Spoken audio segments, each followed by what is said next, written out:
Louise de Savoie, Thomas Wolsey, Thomas Cromwell, Antoine Duprat, Anne de Montmorency, Gattinara, Los Cobos, Ibrahim Pacha, une litanie bien incomplète de ces hommes ou femmes qui se sont hissés au sommet des responsabilités d'un pays au début de la Renaissance. Ces noms se sont pour certains quelque peu perdus dans les brumes des temps, à l'exception des plus grands. Pourquoi, pourrait-on se demander?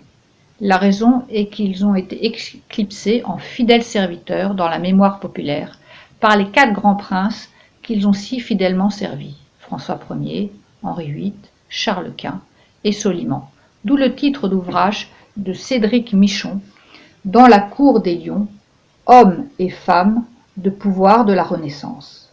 Ces 4 lions vont dominer la scène européenne pendant un demi-siècle.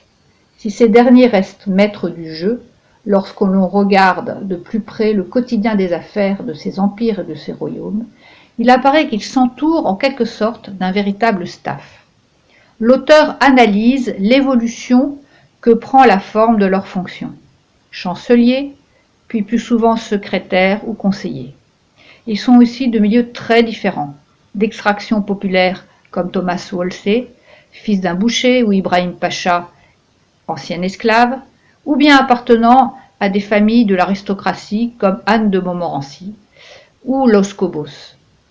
Dans tous les cas, ce sont toutes des personnes qui ont la confiance de leur monarque et des qualités exceptionnelles, l'intelligence, une capacité de travail hors norme, de la diplomatie et une excellente connaissance des dossiers.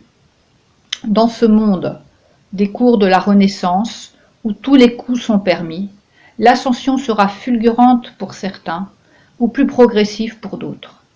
Ces personnages ont été à la fois adulés et détestés. Malgré leur influence, leur clientèle, ils n'ont jamais éclipsé le pouvoir des 4 lions.